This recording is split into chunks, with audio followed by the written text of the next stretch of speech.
यह कहानी है रमेश की, एक छोटे गांव का रहने वाला लड़का जो बेहद गरीब परिवार में जन्मा था। उसके पिता एक खेतीहर मजदूर थे और मां दूसरों के घरों में काम करके घर चलाती थी। घर में इतना भी पैसा नहीं था कि हर दिन 2 समय का खाना आराम से मिल सके, लेकिन रमेश के सपनों की कोई सीमा नहीं थी। रमेश जब स्कूल जाता था तो नंगे पांव जाता था। किताबें पुरानी होती थीं और बैग की जगह एक झोला, लेकिन उसमें पढ़ाई को लेकर जुनून था। वह हमेशा कहता था, मैं बड़ा आदमी बनूंगा मां। उसकी मां मुस्कुराती थी, लेकिन हालात देखकर डर भी जाती थी। गरीबी से लड़ते हुए बच्चे का सपना कहीं टूट न जाए। 10वीं तक रमेश ने गांव के सरकारी स्कूल में पढ़ाई की। वह क्लास में हमेशा टॉप करता था। उसे एक शिक्षक ने सलाह दी, बेटा, अगर तुम वाकई कुछ करना चाहते हो तो शहर जाकर आगे पढ़ो। लेकिन पैसे कहां थे? रमेश ने ठान लिया कि वह खुद काम करके पढ़ाई करेगा।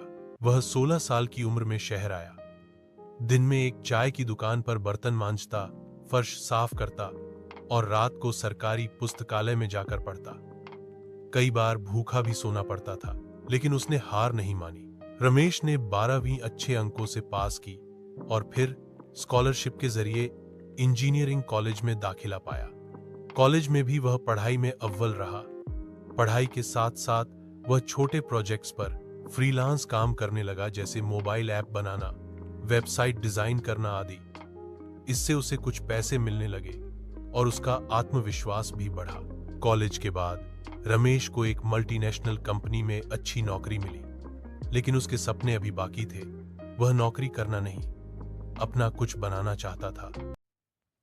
रमेश ने नौकरी के साथ साथ अपनी एक टेक्नोलॉजी स्टार्टअप कंपनी शुरू की।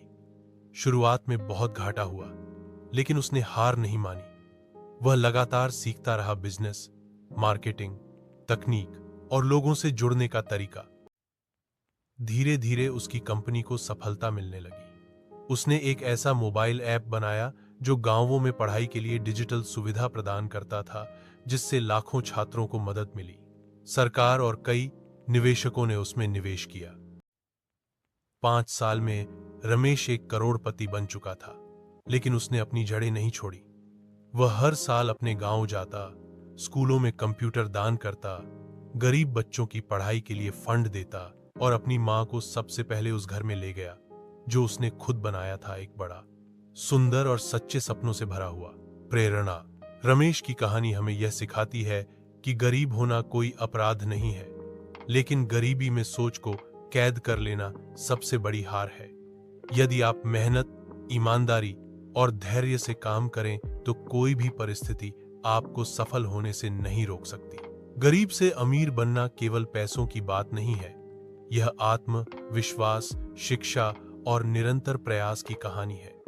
रमेश जैसे हजारों लोग हमारे समाज में हैं, जिन्होंने अपने हालात को हराकर इतिहास रचा है। अगर आप भी दिल से ठान लें तो आपकी कहानी भी अगली प्रेरणा बन सकती है।